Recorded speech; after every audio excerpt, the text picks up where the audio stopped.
English medium. Today I am here with the revision part of 1.4 Pariksha Bodh, that is mineral and power resources.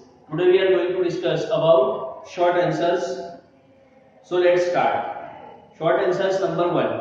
What is the importance of iron in India in modern time?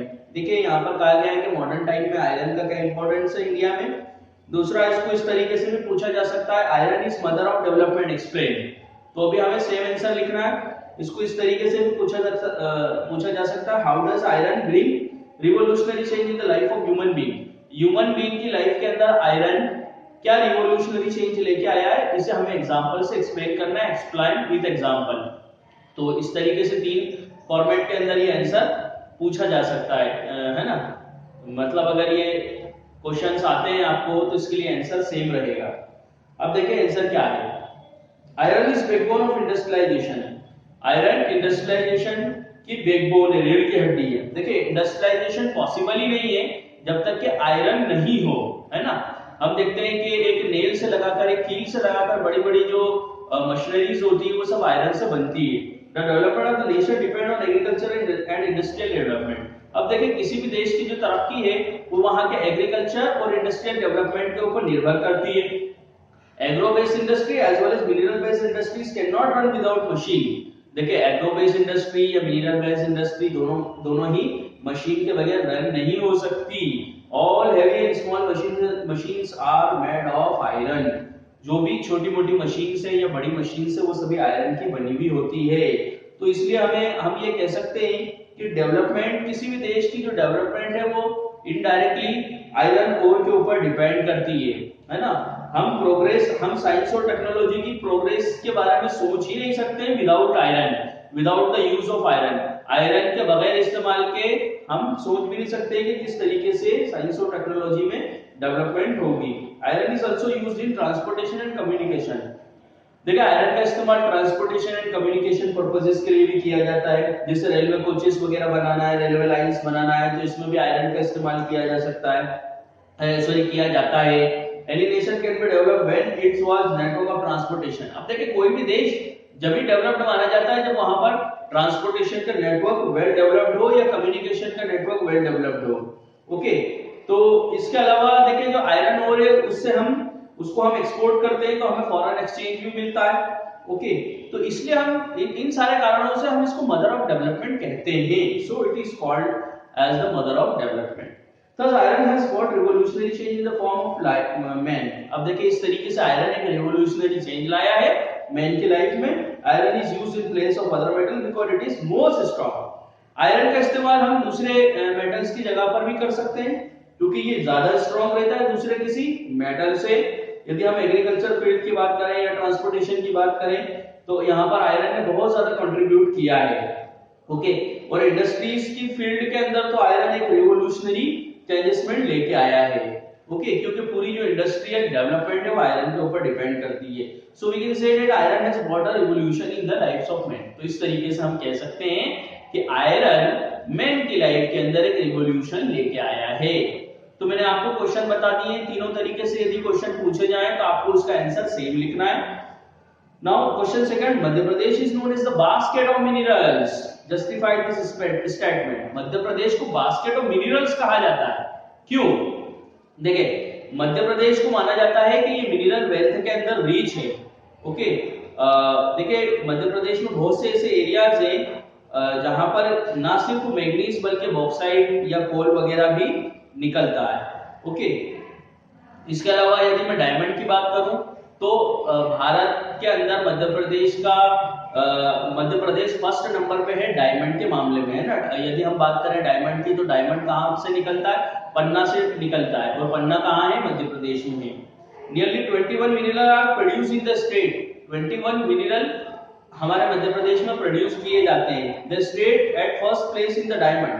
देखिए हमारे states की पहली position है diamond के अंदर. इसके अलावा limestone, copper या स्लेट प्रोडक्शन के अंदर. इसके अलावा हमारे स्टेट की सेकंड पोजीशन है कैल्साइट, लेटराइट और रॉक फॉस्फेट के प्रोडक्शन में. मतलब ये सारे मिनरल्स यहाँ से निकलते हैं यहाँ की भूमि से. इसलिए ये कहा जा सकता है therefore Madhya Pradesh is known as basket of mineral. इसीलिए हम मध्य प्रदेश को बास्केट ऑफ मिनरल्स कहते हैं। Now question number 3, Chota Nagpur plateau is known as the mineral wonder of the world, why is it so, explain. Chota Nagpur plateau को mineral wonder of the world क्यों कहा जाता है, बताना है हमें, यह जस्टिफाई करना है इस स्टेटमेंट को। तो देखें, छोटा नागपुर प्लेटू की मिनरल डिपॉजिट्स के अंदर बहुत ज्यादा रीच है, इसके कारण हम इसको mineral wonder of the world कहते हैं। देखिए, इंडिया के 40% जो मिनरल्स है वो हमें छोटा नागपुर प्लेटू में मिल जाते हैं। अब देखें, it is in the south of Bihar, presently in Jharkhand. छोटा नागपुर प्लेटू कहाँ है, ये है बिहार के साउथ में, मतलब अभी प्रेजेंटली कहां पर, झारखंड के अंदर। And is spread up to Odisha and West Bengal. देखिए, ये ओडिशा के अंदर भी फैला हुआ है छोटा नागपुर प्लेटू, और वेस्ट बंगाल के अंदर भी फैला हुआ है, which lies in central India. वो छोटा Nagpur plateau is made up of hard rocks. जो पूरे, अगर हम छोटा नागपुर प्लेटू की बात करें तो ये हार्ड रॉक्स से मिलकर बनता है। ये मेटालिक मिनरल्स का स्टोर हाउस है, मतलब मेटालिक मिनरल्स यहाँ पर बहुत ज्यादा मिलते हैं। There are mines of iron ore in Bihar. देखिए, यदि हम बात करें आयरन ओर्स की, बहुत ज्यादा माइंस है बिहार के अंदर और ओडिशा में। फिर इसके अलावा मैंगनीज, बॉक्साइट, माइका, कॉपर और लाइमस्टोन भी यहाँ पर पाए जाते हैं। Okay, now question number 4, what important role does power play in the industrialization of our country. देखिए, पावर का क्या इंपॉर्टेंस है इंडस्ट्रियलाइजेशन के अंदर, ये हमें बताना है। तो देखिए, बहुत इजी, आप समझ गए होंगे कि इंडस्ट्रियलाइजेशन के लिए, for industrialization first necessity is power.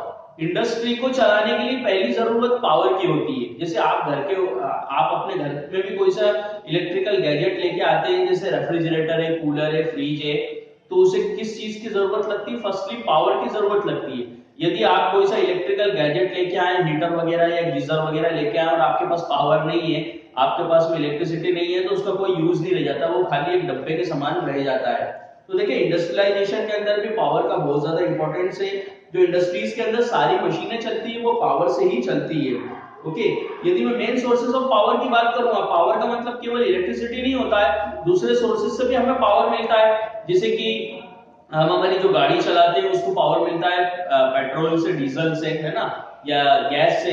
तो देखिए, अगर हम मेन सोर्सेज ऑफ पावर की मैं बात करूं तो कोल, पेट्रोलियम, हाइड्रो इलेक्ट्रिसिटी, ये मेन सोर्सेज ऑफ पावर है। कुछ अदर सोर्सेज ऑफ पावर की मैं बात करूं तो जैसे न्यूक्लियर पावर है, टाइडियल पावर है, विंड पावर है, जियोथर्मल पावर है, या सोलर पावर या सोलर एनर्जी है, ये कुछ अदर सोर्सेज ऑफ पावर है। Today all heavy machines are required iron and steel industry, aeroplane, ships and motor transportation, railway, etc. If India can improve her abundant source of power, then it will become one of the main industrial nations in the world. अब देखिए, आज के जमाने में जो सभी machine से उसको आयरन एंड स्टील इंडस्ट्रीज की जरूरत होती है। मतलब एक कील से लगाकर तो बड़ी बड़ी जो हैवी मशीनरी रहती है, वहां पर भी आयरन एंड स्टील की जरूरत होती है। जैसे aeroplane industry, ship industry, motor transport या रेलवे इंडस्ट्री, इनको भी आयरन एंड स्टील की जरूरत पड़ती है। तो यदि इंडिया अपना सोर्सेज ऑफ पावर को बढ़ा लेता है और ज्यादा इंप्रूव कर लेता है, तो दुनिया का ये मेन इंडस्ट्रियल सेंटर या मेन इंडस्ट्रियल नेशन हो सकता है India. Okay, now question number 5, hydro electricity is the best of all other conventional sources of energy, explain. देखिए, यहाँ पर हमें एक्सप्लेन करना है कि जो हाइड्रो इलेक्ट्रिसिटी है ये दूसरे जो सोर्सेज ऑफ एनर्जी उससे सबसे बेहतर है, ऐसा क्यों।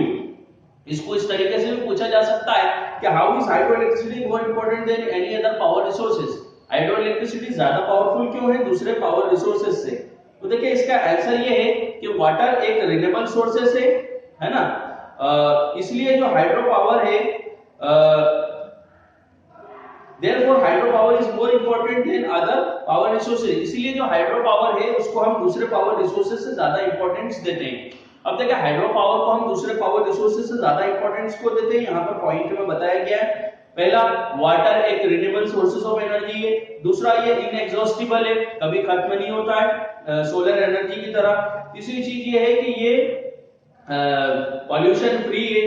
ओके, इसके अलावा कोल, पेट्रोलियम, नेचुरल गैस, इन सब से पोल्यूशन होता है। इसके अलावा जो हाइड्रो पावर है उसमें बहुत ज्यादा कैपिटल लगाने की जरूरत नहीं होती है। Small power plant can be establish locally. जो स्मॉल पावर प्लांट है उसको लोकली हम एस्टेब्लिश कर सकते हैं और उसको लेस एक्सपेंस के अंदर मेंटेन कर सकते हैं। ओके, देखिए भारत के अंदर बहुत ज्यादा रिवर्स वगैरह है ना, और एडुकेट सप्लाई ऑफ वाटर्स वगैरह भी है भारत में। तो इसलिए जो हाइड्रो पावर स्टेशन है इसको आसानी से चलाया जा सकता है और ये कम खर्चीला भी है, और वाटर जो है रिन्यूएबल सोर्सेस ऑफ एनर्जी है ना। तो ये सारे कारण हैं कि हाइड्रो इलेक्ट्रिसिटी मतलब जो पानी से बनाई जाती है वो इलेक्ट्रिसिटी, उसको best of all conventional sources of energy कहा जाता है। तो देखिए आज हमने शॉर्ट आंसर्स के 5 आंसर डिस्कस किए। अभी इसमें शॉर्ट आंसर्स 6 और 7 बाकी हैं, वो हम कल देखेंगे। तो आज के लिए बस इतना ही। आज आपको इन सभी शॉर्ट आंसर्स को अच्छे से लर्न करना है ताकि आप एग्जाम में अच्छे मार्क्स ला सकें। ओके, तो आज के लिए बस इतना ही। जय हिंद, जय भारत।